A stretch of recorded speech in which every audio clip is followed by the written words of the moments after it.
चलिए समझते हैं फंडामेंटल ड्यूटी क्या होता है। देखिए फंडामेंटल ड्यूटी को हम हिंदी में कहते हैं मौलिक कर्तव्य। क्या कहते हैं? मौलिक कर्तव्य कहते हैं। मौलिक कर्तव्य कहिए चाहे इसे मूल कर्तव्य कहिए, मूल कर्तव्य दोनों एक ही चीज़ है। यानी फंडामेंटल ड्यूटी को क्या कहा जाता है? तो मौलिक कर्तव्य या मूल कर्तव्य। देखिए जब हमारा संविधान बनाया गया, जब हमारा संविधान बनाया गया तो हमारे संविधान में कोई भी मौलिक कर्तव्य यानी मूल कर्तव्य का कोई जिक्र ही नहीं था। यानी हमारे संविधान में मौलिक कर्तव्य नहीं था, यानी क्या था? जीरो के बराबर था। लेकिन हुआ क्या? 10 मौलिक कर्तव्यों को हमारे संविधान में जोड़ा गया। और ये कब जोड़ा गया? तो जब 42वां संशोधन किया गया था। जब 42वां संशोधन हुआ 1976 ईस्वी में, तब क्या किया गया था? तो 10 मौलिक कर्तव्यों को हमारे संविधान में जोड़ दिया गया था। लेकिन एक और मौलिक कर्तव्य को जोड़ा गया। और इसे कब जोड़ा गया? तो जब 86वां संशोधन किया गया, जब 86वां संशोधन हुआ 2002 में, तब एक और मौलिक कर्तव्य को जोड़ दिया गया। अब हमारे पास कुल कितना है? तब हमारे पास कुल 11 मौलिक कर्तव्य है। और एक किसमें जोड़ा गया? तो देखिए भाग 4 के ए और आर्टिकल यानी अनुच्छेद 51 ए के तहत क्या किया गया? इसको तहत क्या किया गया? जोड़ा गया था। क्या किया गया? जोड़ा गया। लेकिन जोड़ने वाला कौन था? तो देखिए एक समिति था। क्या था? एक समिति था। और उस समिति कौन था? तो उसे हम कहते हैं सरदार स्वर्ण सिंह। क्या कहते हैं? सरदार स्वर्ण सिंह। और सरदार स्वर्ण सिंह समिति के तहत क्या किया गया था? हमारे 11 मौलिक कर्तव्य को संविधान में क्या किया गया? जोड़ा गया था, जोड़ दिया गया था। लेकिन जब जोड़ दिया गया ना, तो कोई नहीं मान रहा था कि कोई भी इसका क्या कर रहा था? हमारे मौलिक कर्तव्य का पालन नहीं कर रहा था। तो एक और समिति था जिसे हम कहते हैं वर्मा समिति। क्या कहते हैं इसे हम? वर्मा समिति था। तो जो वर्मा समिति था इसने क्या किया? इसे लागू करवाया। क्या किया? लागू करवाया। देखिए फंडामेंटल ड्यूटी को हम कहते हैं मौलिक कर्तव्य या मूल कर्तव्य। लेकिन जब हमारा संविधान बनाया गया तो उसमें मौलिक कर्तव्य का कोई जिक्र नहीं था, यानी मौलिक कर्तव्य हमारे संविधान में नहीं था।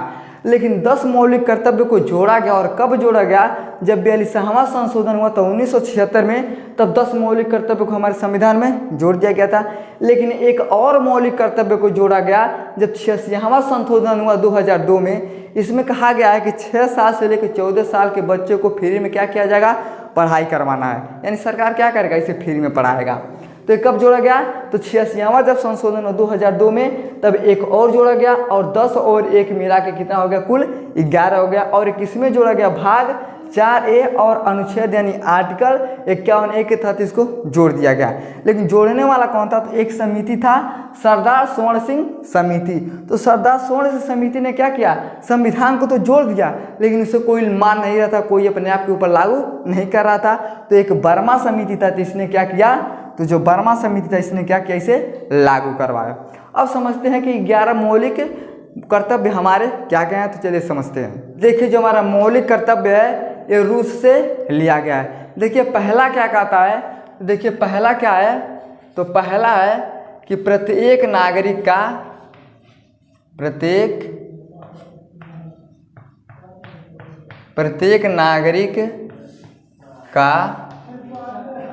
कर्तव्य है कि वह संविधान का क्या करे?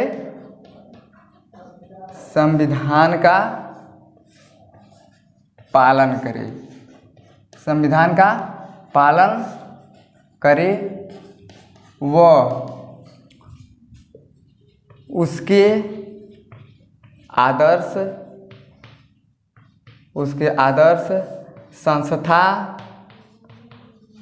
संस्थाओं, राष्ट्रध्वज,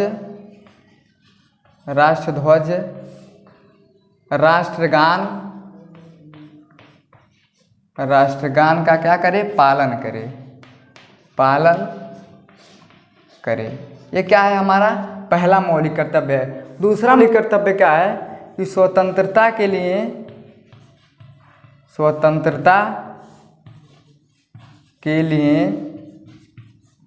राष्ट्रीय आंदोलन करने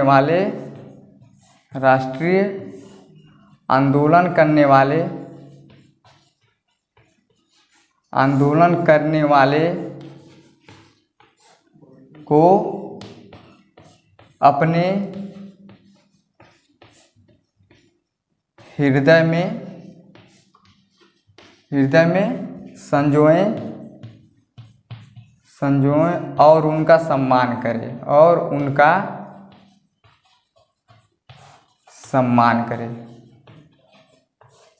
करें। ये क्या है? ये दूसरा मौलिक कर्तव्य है। तीसरा मौलिक कर्तव्य क्या है कि भारत के संप्रभुता, एकता,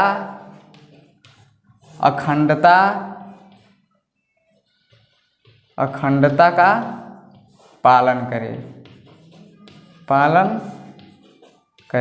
ये तीसरा है। चौथा क्या है? तो चौथा है, ये तीसरा है क्या? ये है चौथा है। चौथा क्या है कि देश का रक्षा करे। ये पहला क्या कहता है? तो पहला हमारा मौलिक कर्तव्य है कि प्रत्येक नागरिक का एक कर्तव्य है कि वो संविधान का पालन करे तथा उसके आदर्श संस्थाओं, राष्ट्रध्वज, राष्ट्रगान का पालन करे। ये हमारे देश में जितने भी नागरिक हैं सबके लिए बताया गया है कि सब लोग क्या करें? हमारे संविधान का पालन करें और उसके आदर्शों को और संस्थाओं को। यानी संस्था का मतलब क्या होता है? जैसे आप पार्लियामेंट में चले जाइए, चाहे सांसद भवन में चले जाइए, अब वहाँ आपको ऐसा नहीं करना कि हम नहीं मानते अपने मौलिक कर्तव्य को, वहाँ पे खैनी बना के खाइए, चाहे दारू पी के वहाँ पे घूमिए। हमको क्या करना है? उस संस्थाओं का क्या करना है? सम्मान करना है। राष्ट्रध्वज यानी हमें अपने तिरंगे का सम्मान करना है। कई बार तो ऐसा देखा गया है कि कितना लोग क्या करता है, राष्ट्रध्वज यानी हमारे तिरंगे को अपने पैरों के नीचे रख लेगा और खूब बढ़िया से फोटो खिंचा लेगा। और जो ऐसा करता उन सारे लोगों को अपने देश से बाहर निकाल देना चाहिए जो हमारे संविधान का और जो हमारे राष्ट्रध्वज का पालन नहीं करते हैं, जो हमारे तिरंगे का सम्मान नहीं करते हैं। हमें क्या करना है? हमारे संविधान में बताया गया मौलिक कर्तव्य में कि हमें राष्ट्रध्वज का पालन करना है और राष्ट्रगान का भी पालन करना है। देखिए, राष्ट्रगान जो होता है ना 52 सेकेंड के लिए गाया जाता है और आपको जब भी राष्ट्रगान सुनाई दे आपको क्या करना है? एकदम शांति से खड़ा हो जाना है और उसका क्या करना है? हमें सम्मान करना है। ऐसा नहीं कि राष्ट्रगान चालू हो रहा है और आप इधर उधर सिगरेट उड़ाइए, ऐसा हमें नहीं करना। हमें क्या करना है? हमें संस्थाओं, राष्ट्रध्वज यानी तिरंगे और राष्ट्रगान का हमें क्या करना है? सम्मान करना, उसका पालन करना है। ये बताया गया हमारा पहला मौलिक कर्तव्य। दूसरा देखिए क्या कहता है? तो दूसरा कहता है स्वतंत्रता के लिए राष्ट्रीय आंदोलन करने वाले को अपने हृदय में संजोएं और उनका सम्मान करें। जितने भी लोग राष्ट्रीय आंदोलन को प्रेरित करने वाले थे उनको क्या करना है? हमें अपने हृदय में संजो के रखना है और उनका पालन करना है। अब किसने किया? देखिए, जब हमारे देश में अंग्रेज का शासन था तो उस समय कौन थे? महात्मा गांधी, पंडित जवाहरलाल नेहरू, सरदार वल्लभ भाई पटेल, भगत सिंह, ऐसे क्रांतिकारी जो थे उन लोगों ने क्या किया? स्वतंत्रता के लिए राष्ट्रीय आंदोलन को प्रेरित किया और उन्होंने क्या किया? हमारे अंग्रेज, जितने भी अंग्रेज हमारे देश में थे उन लोगों को उन्होंने क्या किया? मार के खदेड़ दिया। उन लोगों को क्या करना है? अपने हृदय में संजो के रखना है और उनका हमें हमेशा पालन करना है। ये बताया गया हमारे दूसरा मौलिक कर्तव्य में। तीसरा क्या कहता है? भारत के संप्रभुता, एकता, अखंडता का पालन करें। हमें क्या करना है? हमें भारत की संप्रभुता को बचा के रखना है और एक होकर। अखंडता का मतलब क्या होता है? तो जिसे खंडित नहीं किया जा सकता है। अगर कोई भी अगर हमारे देश में आके हमारे भारत देश को और खंडित करना चाहता है तो हमें एक होकर क्या करना है? अपने देश को बचाना है। अपने क्या करना है? हमें देश का पालन करना है। कोई भी अगर हमारे देश को अगर कोई खंडित करता है तो हमें एक होकर क्या करना है? उससे लड़ाई करना है और हमें क्या करना है? अपने देश को बचाना है। ये बताया गया था मौलिक कर्तव्य तीसरा में। चौथा क्या कहता है? कि देश का रक्षा करें। सही बात है, देश का रक्षा करना है। जब भी हमारे देश को अगर हमारा आवश्यकता होता है तब हमें देश का रक्षा करना चाहिए। खुश नसीब हैं वो लोग जो देश के सरहद पे जाके अपना जान गंवाते हैं। जब भारत का एक भी सैनिक अगर रात में जागता है बॉर्डर पे तब जाके हमारा पूरा हिंदुस्तान सोता है। लेकिन यहाँ के लोग क्या करते हैं? अपने ही देश में रह के मर्डर करते हैं, इधर उधर मारते होते हैं। लेकिन हमें क्या करना है? अपने ही देश में रह के हमें क्या करना है, अपने देश का रक्षा करना है। अब रक्षा हम किसी तरह से कर सकते हैं, ऐसा नहीं कि आप बॉर्डर पे जाइएगा तभी रक्षा करिएगा। अगर आप डॉक्टर हैं तो आप मरीजों का रक्षा करिए, अगर आप पुलिस हैं तो जितने भी यहाँ पे चोर बदमाश हैं उनसे लोगों का रक्षा करिए, आप टीचर हैं तो आप पढ़ाइए। यानी किसी भी तरह से हमें क्या करना है, अपने देश का रक्षा करना है। ये बताया गया हमारे मौलिक कर्तव्य चौथा में। देखिए पांचवा क्या कहता है, पांचवा मौलिक कर्तव्य क्या बताया गया है, इसमें बताया गया है कि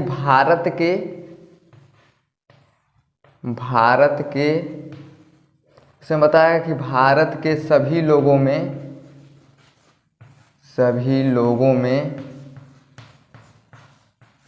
समरसता, समता,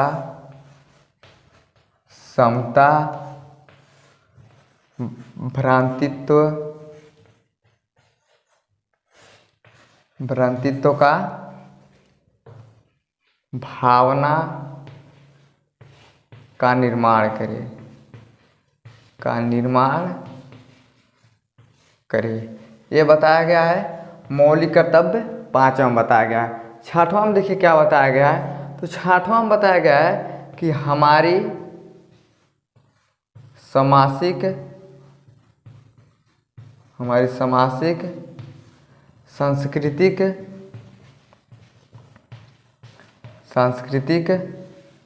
गौरवशाली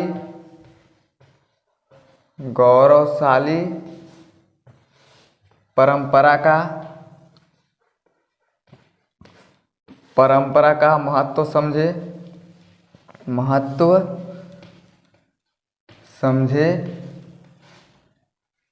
तथा उसका परिरक्षण करे। क्या करे, उसका परिरक्षण करे। ये बताया गया है मौलिक कर्तव्य छठवां में बताया गया। सातवां में देखिए क्या बताया गया है, तो सातवां में बताया गया है कि प्राकृतिक पर्यावरण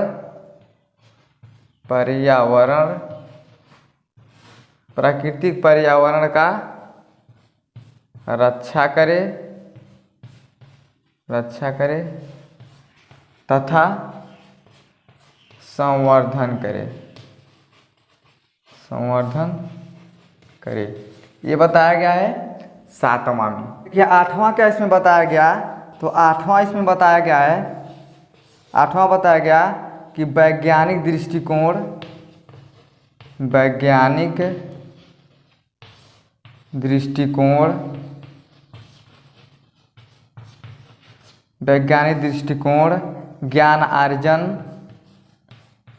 ज्ञान अर्जन की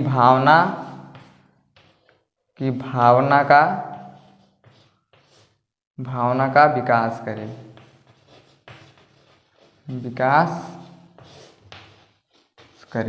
ये बताया गया है आठवां में। देखिए नौवां में क्या बताया गया है, तो नौवां में बताया गया है कि सार्वजनिक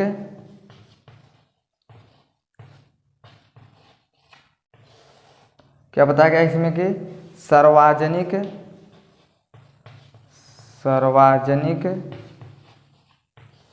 संपत्ति का सुरक्षा करे। कितना पांचवा में क्या बताया गया है, देखिए इसमें बताया कि भारत के सभी लोगों में समरसता, समता, भ्रातृत्व का भावना का क्या करना है, हमें निर्माण करना है। इसका सीधा सा संबंध क्या है कि हमें अपने देश में भाईचारे का भावना रखना है, भाई भतीजे का भावना रखना है। लेकिन देखिए हमारे देश तो ऐसा है ही कि यहाँ पे जो भी लोग पैदा होता है सब लोग क्या करते हैं, आपस में भाईचारे का भावना रख लेते हैं। और यही क्या करना है, हमारे मौलिक कर्तव्य में बताया गया है कि पांचवा में कि हमें क्या करना है, भाईचारे का भावना रखना है। ये बताया गया हमारे मौलिक कर्तव्य पांचवें। देखिए छठवां में क्या बताया गया है कि हमारे सामाजिक संस्कृति गौरवशाली परंपरा को महत्व समझे और उसका परिरक्षण करे। हमारे संस्कृति को गौरवशाली को क्या करना है, हमें परंपरा को निभाना। ऐसा नहीं है कि हमारा देश बहुत दिन से पुराना हो गया, हम उसमें अपने भगवान को छोड़ के अब कोई दूसरा भगवान को मान लें, चाहे माता पिता को छोड़ के दूसरे माता पिता को मान लें।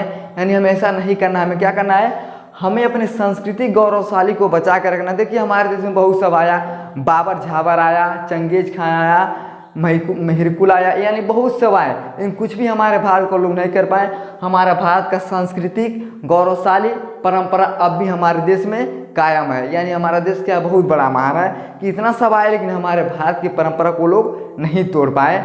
और हमें क्या करना है, उसका महत्व समझना है और उसका परिरक्षण करना है। हमें उसे क्या करना है, अपनी संस्कृति को बचा के रखना है। ये बताया गया है 6वां में। ये 7वां में क्या बताया गया है कि प्राकृतिक पर्यावरण का रक्षा करें और उसका संवर्धन करें। सबसे इम्पोर्टेंट बात यही होता है कि हमें क्या करना है, प्राकृतिक पर्यावरण का रक्षा करें और उसका संवर्धन करें। आप इन सब बातों को मानिए चाहे मत मानिए, लेकिन इसको सबसे महत्वपूर्ण इसको बचाना। इसको जब तक हम प्राकृतिक को बचाएंगे नहीं, तब तक हम इस धरती पे नहीं रह सकते हैं। देखिए कनाडा में क्या है, कनाडा में हर आदमी के ऊपर, एक आदमी के ऊपर 8,953 पेड़ एक आदमी के ऊपर पड़ता है, और रूस में 4,461 पेड़ एक आदमी के ऊपर पड़ता है, और यूएस में 716 पेड़ एक आदमी के ऊपर पड़ता है, चाइना में 102 पेड़ पड़ता है। लेकिन हमारा इतना बड़ा भारत है, लेकिन हमारे भारत में केवल 28 पेड़ एक आदमी के ऊपर पड़ता है। अब सोचिए कि उतना छोटा छोटा देश है, कम जनसंख्या है, लेकिन उन लोगों के ऊपर एक आदमी के ऊपर उतना ज़्यादा पेड़ है। लेकिन हमारे यहाँ देखिए इतना ज़्यादा जनसंख्या है, लेकिन एक आदमी के ऊपर केवल 28 पेड़ है।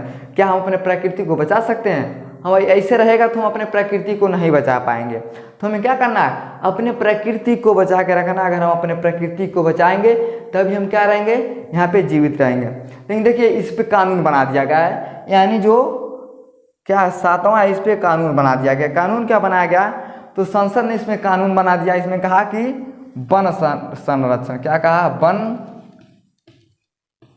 संरक्षण, क्या किया, इस पे एक कानून बना दिया गया वन संरक्षण का। इसमें होता क्या है कि वन का आप कटैया नहीं कर सकते हैं। हम मान लीजिए जो पेड़ झुरा रह गया उसे आप काट सकते हैं, लेकिन वन संरक्षण में क्या होता है कि आप पेड़ को नहीं काट सकते। अब चले जाइए आप पेड़ को काट दीजिए, कहीं हम तो प्रकृति को बचा रहे हैं, तो हमें ऐसा नहीं करना है। हर आदमी को क्या करना है, पेड़ ज़्यादा से ज़्यादा लगाना चाहिए। देखिए एक पेड़ ना वो 20 किलो क्या करता है, कार्बन डाइऑक्साइड को सोख लेता है, और 14 किलो क्या करता है, वो ऑक्सीजन को हमें दे देता है। लेकिन जब पेड़ ही नहीं रहेगा तो हम बच पाएंगे? हम नहीं बच पाएंगे। तो हमें क्या करना है, हमें प्राकृतिक पर्यावरण की रक्षा करना है। जो भी झील है, तालाब है, पेड़ पौधे, सबका क्या करना है, हमें रक्षा करना है। और ये बताया गया हमारे मौलिक कर्तव्य 7 में बताया गया। देखिए 8 में क्या बताया गया है, तो 8 में बताया गया कि वैज्ञानिक दृष्टिकोण ज्ञान अर्जन की भावना का विकास करे। यानी जो भी वैज्ञानिक दृष्टिकोण से जो भी हमें ज्ञान मिलता है उसको क्या करना है, हमें विकास की ओर यानी आगे की तरफ क्या करना है, बढ़ाना है। देखिए 9वां में क्या कहता है, सार्वजनिक संपत्ति की सुरक्षा करना है। हमें क्या करना है, सार्वजनिक संपत्ति की सुरक्षा करना। लेकिन इस समय बहुत बड़ा सार्वजनिक संपत्ति का नाश हुआ, यानी हनन हुआ। पता है कब, जब ये निकला अग्निवीर का कि अब 4 साल के लिए भर्ती होगा, तो जितने भी लोग थे, यानी जितने भी छात्र से जितने लोग भर्ती देखने वाले थे, उन लोगों ने क्या किया, सारे सार्वजनिक संपत्ति को नष्ट करने लगे। यानी जहाँ पे रेलवे स्टेशन था उसको फूंक दिया, सब बस स्टैंड पे आग लगा दिया। यानी क्या था, ये सार्वजनिक संपत्ति को इन लोगों ने क्या किया, फूंक दिया। लेकिन हमारे मौलिक कर्तव्य में क्या बताया गया है कि हमें सार्वजनिक संपत्ति की सुरक्षा करना है। लेकिन यहाँ पे इन लोगों ने क्या किया, गुस्से में आके सब कुछ फूंक दिया। तो ये बताया गया हमारे मौलिक कर्तव्य 9वां में कि क्या करना है, हमें सार्वजनिक संपत्ति की रक्षा करना है। अब देखिए 10वां में क्या बताया गया है, तो देखिए 10वां मौलिक कर्तव्य में बताया गया है कि व्यक्तिगत सामूहिक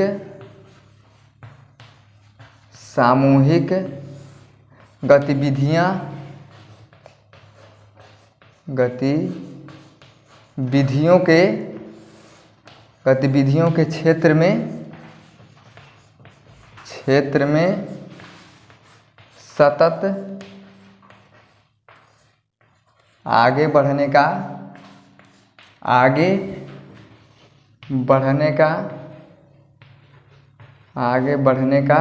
प्रयास करें। ये बताया गया है 10वां मौलिक कर्तव्य में। अब 11वां में क्या बताया गया है, देखिए 11वां मौलिक कर्तव्य में क्या बताया गया है कि 6 साल से लेके 14 साल तक बच्चों को क्या करना है, बच्चों को प्राथमिक प्राथमिक शिक्षा प्रदान करवाएं। क्या करें? शिक्षा प्रदान करवाएं। और ये कब जोड़ा गया? तो जब 86वां संशोधन हुआ था, जब 86वां संशोधन हुआ था 2002 में, तब इसको 11वां को जोड़ा गया था। देखिए 10वां क्या कहता है कि व्यक्तिगत सामूहिक गतिविधियों के क्षेत्र में हमें क्या करना है? हमेशा आगे की तरफ बढ़ना है। यानी हमें क्या करना है? कोई भी हो, कोई भी क्षेत्र हो, चाहे बिजनेस का क्षेत्र हो, चाहे कोई काम करने का क्षेत्र हो, हमें उसका में क्या करना है? लगातार हमें आगे की तरफ बढ़ते हुए रहना है। ये बताया गया हमारे 10वां मौलिक कर्तव्य में। 11वां में क्या बताया गया कि 6 साल से लेकर 14 साल के बच्चों को, यानी जो भी बच्चा 6 साल से लेकर 14 साल का हो गया है, उसे प्राथमिक शिक्षा क्या करें? प्रदान करवाएं। और ये कब जोड़ा गया था? तो ये 2002 में जोड़ा गया था। जब 86वां संशोधन हुआ था तब क्या किया गया था? हमारे 11वां मौलिक कर्तव्य को संविधान में जोड़ दिया गया था। तो ये 11 हमारे मौलिक कर्तव्य। देखिए चाहे आप पालन करिए चाहे मत करिए, लेकिन हमें क्या करना है? आपको कोई ज़बरदस्ती तो करवाएगा नहीं कि आप ले जाओ, 6 साल का बच्चा है तो ले जाकर 14 साल तक पढ़ाओ, लेकिन आप नहीं करोगे तभी कोई बात नहीं है। लेकिन हमारे संविधान में हमें मौलिक कर्तव्य के रूप में बताया गया है, आप चाहे उसका पालन करें या न करें। आई होप आपको समझ में आ गया होगा। समझ में आ गया तो वीडियो को लाइक शेयर सब्सक्राइब जरूर करें। जय हिंद।